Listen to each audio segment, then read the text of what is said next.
She stole my husband and called me pathetic for crying. Last night, she called me sobbing from a hospital room asking if she could stay at my place. My coworker slept with my husband for 6 months and then told me I was pathetic for crying when I found out. She stood in my kitchen and watched me fall apart and actually rolled her eyes at my tears. I discovered the affair through a credit card statement. Hotel charges I did not recognize. Dinners at restaurants we never went to together. When I confronted him, he admitted everything and told me he had real feelings for her. She was there when I came home early the next day to pack some things. She did not even have the decency to leave the room. She told me I should have seen it coming. She said a man like him needed passion and excitement, and that I had become boring and predictable over the years. When I started crying, she looked at my husband and laughed. She called me pathetic and said she could not believe he had stayed with me as long as he did. She told me to have some dignity and stop making a scene in my own house. They got married 4 months after our divorce was finalized. She moved into the home we built together. She redecorated everything and posted photos online showing off her new life. She made sure mutual friends knew how happy they were and how much better she was for him than I ever was. I spent the first year putting myself back together. I moved into a small apartment across town and started over with almost nothing. I went to therapy every week and slowly rebuilt my sense of self-worth. I got a new position at a better company and made friends who knew nothing about my past. It took time, but I eventually stopped feeling broken. I heard things occasionally through people who stayed connected to both sides.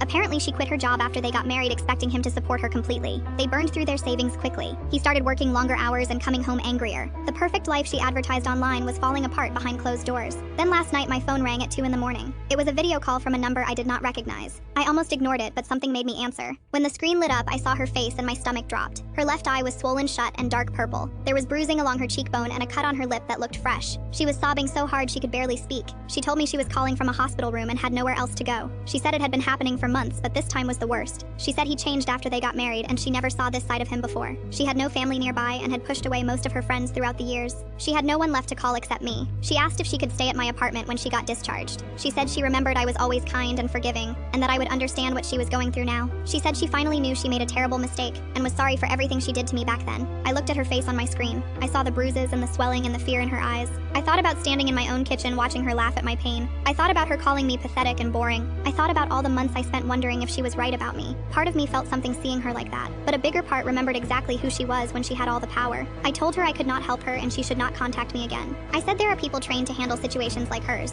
I gave her the number for the Women's Crisis Desk and told her they could connect her with shelters and resources and support. I told her to call them immediately after we hung up. Then I ended the call and blocked her number. She tried reaching me through social media the next morning. I blocked her there too without reading any of the messages she sent. I had given her the one thing I was willing to give, a phone number and a direction toward safety. That was the most I could offer someone who laughed while I cried in my own home. My therapist asked me if I felt guilty about not doing more. I told her I felt completely at peace with my decision. I did not rescue her, but I did not leave her with absolutely nothing. I pointed her toward help. What she does with it is her responsibility. I do not know where she ended up. I genuinely do not care to find out.